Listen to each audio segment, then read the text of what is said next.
Hi everybody, this is Diejeeling, and we're back with more Dream Daddy. I almost forgot the name of the game. Good. Anyway, we're gonna find out who I'm gonna party with after Amanda goes to school. Or whatever.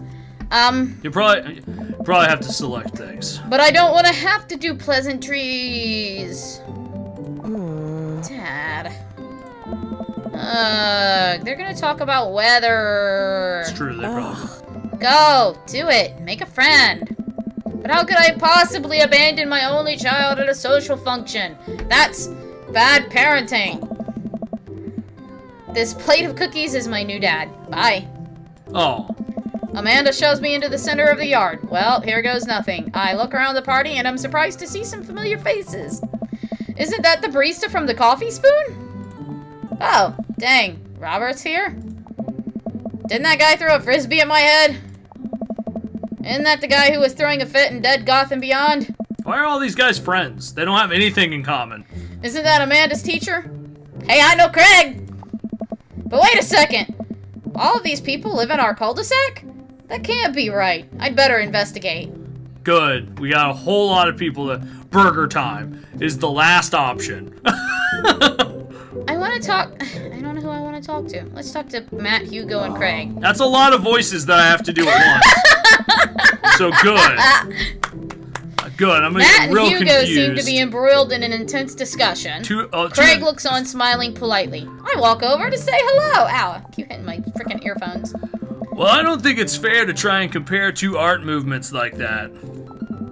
Periods in art only exist because they're a unique byproduct of the social and political climate of a time and place. And to try to take something like that, like, say, Rococo period, and compare it to the postmodernism in America, you're completely disregarding the context in which the work of art is created. Matt and Hugo seem to be so busy talking that they don't notice me. Craig leans in. Dude, I have no idea what's happening. I didn't forget I didn't forget that he's a surfer. I turn my attention to Craig, who seems a little more attentive to my existence. Attractive to my existence. Whatever. How'd resistance training go the other day? Oh. Great! Oh. Little River here is a great cheerleader, aren't you, tiny bro? Craig grabs River's arms and waves them around. You can do it, Dad! I'm so proud of you! I'm sorry for pooping on you! The baby not wear a diaper? That's it. Let's wear his pants. She must be a handful at that age. Oh. Oh, they always are. Oh. Hey! But it's so worth it. There's too many hays and whats. Craig grabs River's arms again and waves them around. Oh. Also, I'm sorry for throwing up on you, Dad. Good God. How you settling in? There's still a few odds and ends to take care of before I can really call it myself settled, but I think we can upgrade the situation to livable. Oh. We did livable throughout the entirety of college. Yeah, my goal was for Amanda to live the sort of life that didn't involve eating spoonfuls of ranch dressing as a palate cleanser between different types of pizza. Ew. She still does, though. Hey, she takes after her dad. Oh, apparently I did that, too. Matt, how are you liking the neighborhood? Hi, Hugo! When did you guys stop talking about art? It's pretty nice. Everybody's been super friendly. Oh.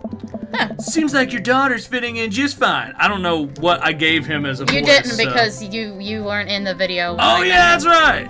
He's got generic voice. Matt points across the yard to where Amanda, Daisy, and another young girl are playing. They're all sitting cross-legged in the grass, picking weeds and weaving them into little flower crowns. It's pretty adorable. The girl I don't recognize jogs over to us. Hey. Oh, he's yeah, I forgot. They're all dads. Duh. What is it, sweetheart? It's a flower crown. I thought you'd look cute in it. Jesus Christ. I can't do voices like that.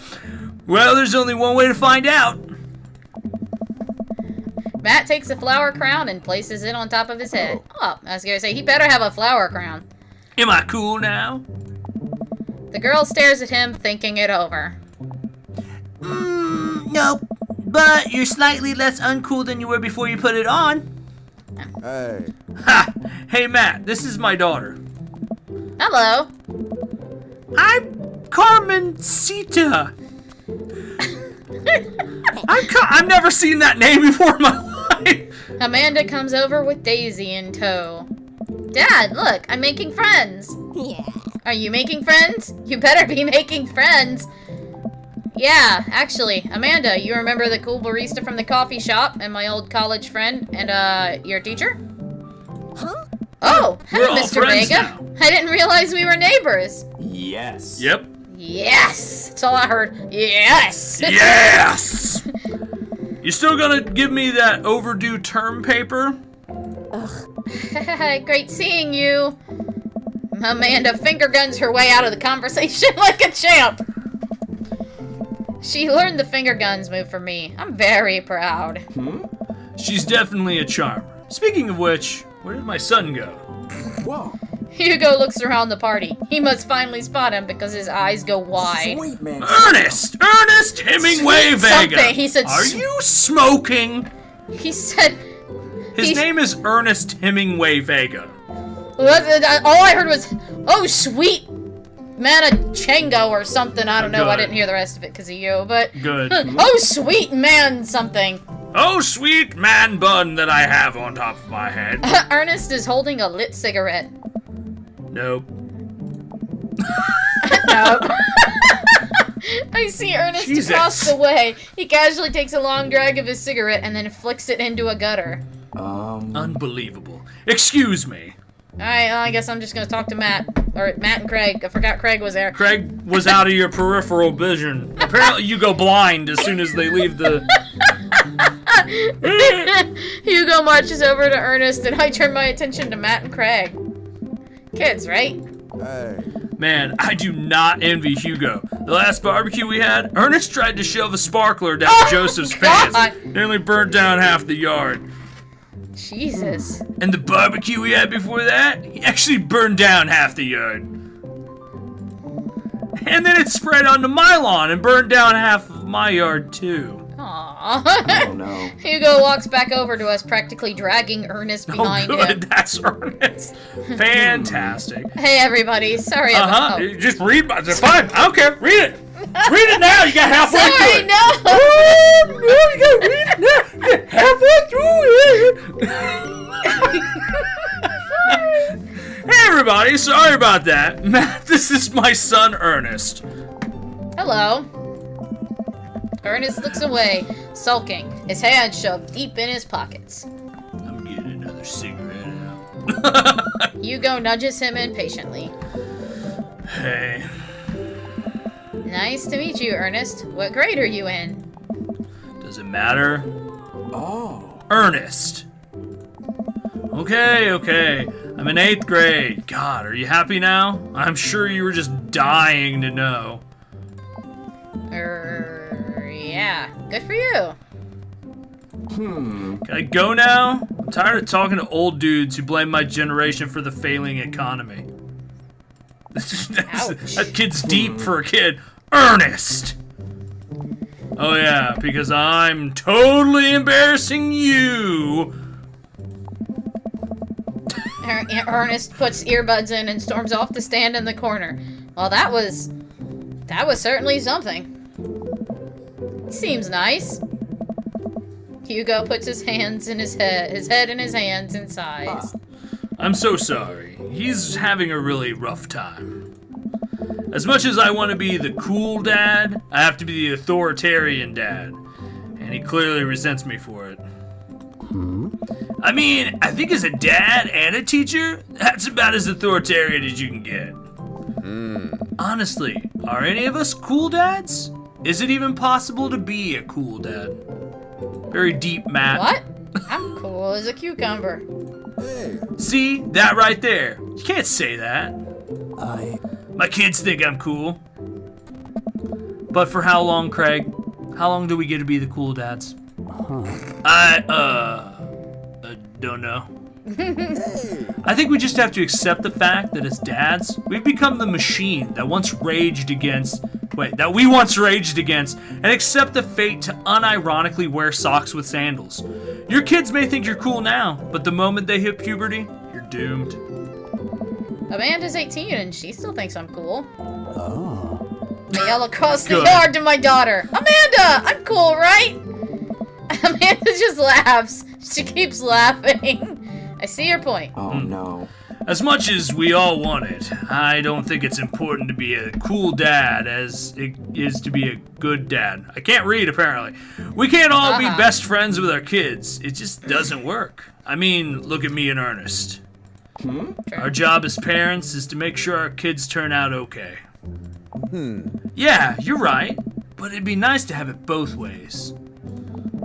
Hearing these guys talk about this makes me think of my relationship with Amanda. We get along so well, but there might come a time when it won't be like that. Is college when that happens? Don't let us eat up your time, Mac. Go meet some other people around the neighborhood. But I like talking to you guys. Nope, you gotta talk to other people now. Those aren't even options anymore. I'm gonna talk to Screw all those three. Let's go talk to Joseph and Damien. I like how they all drifted away at the same time. I spot Joseph chatting with the guy from Dead, Goth, and Beyond by the grill. I gotta go back and forth between these two I wonder voices. what they're talking about. I walk over to them. I'm so curious. Can you can you walk me through why you had your house painted black? Where do I even start? The house stays warmer in the winter, it provides an artistic contrast to the rest of the neighborhood, and it complements the crimson interior perfectly. It's definitely an interesting choice. Thank you. I'm very proud of my abode. Oh. Matt, I was just having a conversation with Damien here about his aesthetic design decisions. Damien regards me up and down with a warm but critical eye. Okay. How do you do? I don't believe I've had the pleasure. What's with this anime thing he's doing with this No, that's a vampire thing, Casey. I'm a vampire. Bleh. I think I saw you in Dead, Goth, and Beyond the other day. Damien's face turns bright red. I must apologize for my behavior on that day. You see, I take the goth lifestyle very seriously, and to be caught in such a ruse by such a corporation as Dead, Goth, and Beyond was profoundly frustrating indeed. What did you expect? I'm just gonna give him an English accent. I can't do Romanian. I hope that I hope you know that while my anger may have been justified, it is no such a way for gentlemen to act. You go for Look, I can't do accents. We're just gonna go back and forth between 1,000 different accents. Okay, man. Do tell me about yourself. Are you new to the area? Now I've gone back to British. My daughter and I just moved in the other day. It'll be She was the Indian one next. I took to Dead, Goth, and Beyond. It'll be Indian next. Very good taste on her part. Does it partake in the goth lifestyle? Okay. I think for a second. I look over to Amanda, who's hanging out with some of the older kids in the neighborhood. Hey, Amanda! Would you consider yourself goth? Good.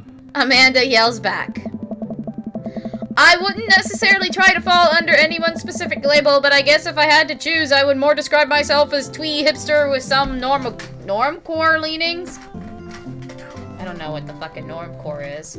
I think that's a made-up thing. Bats are cool, though. Huh. Ah, pity. Bats are cool, though. Ah, pity. Oh. But bats are cool. Are you enjoying the party so far? Oh, definitely. Thanks so much for putting this for putting this on. It's nice to be in a cul-de-sac where everyone is so friendly and welcoming. Amanda walks up to the conversation. I also like The Lost Boys a lot. Really good movie. Does that count as goth? That would, my dear. I don't believe that we've had the pleasure of meeting. Damien Bloodmarch at your service. I sound like a character from World of Warcraft. That's my name, though. Bloodmarch. Damien finishes the sentence with a flourish and a bow, producing a single rose and offering it to Amanda. Where's he pulling roses out? I don't know, his ass? Huh. Amanda blushes and returns the gesture with a curtsy. My, do you know how to treat a lady? Hey. Oh, God. Hello, Amanda. Kids can talk? Apparently. And they speak together, which is Seemingly great. out of nowhere, Joseph's twin kids appear. Are they speaking in unison? Huh? Hey! I think we should both try doing this together. Oh, 3, 2, 1! Won't you come play with us? This is all gonna be hard.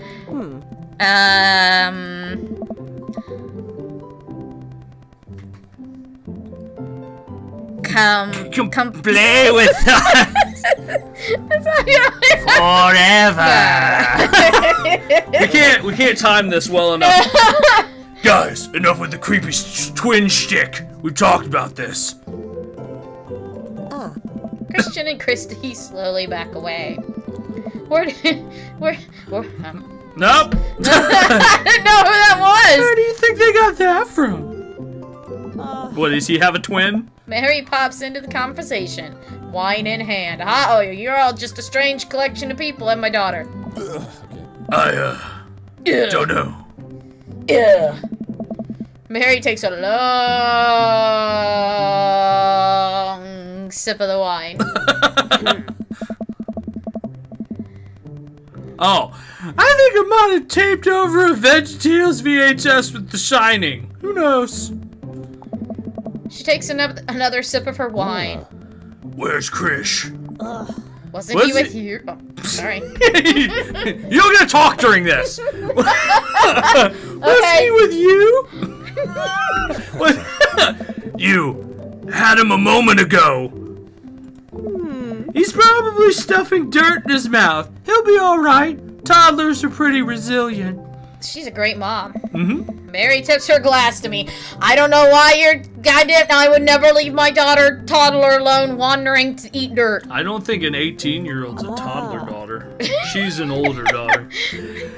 Ain't my first time to the rodeo. Why does Mary sound like Joseph's? Ain't my first time in the rodeo. It's my fourth. Okay. I have squeezed 4 little. Sweetheart, would you do me a favor and please find Krish? That'd be great. Alright, we're gonna end the video with losing Krish. That'd be great. Alright. Now silly baby. We will see everybody later, okay? Bye. Bye-bye.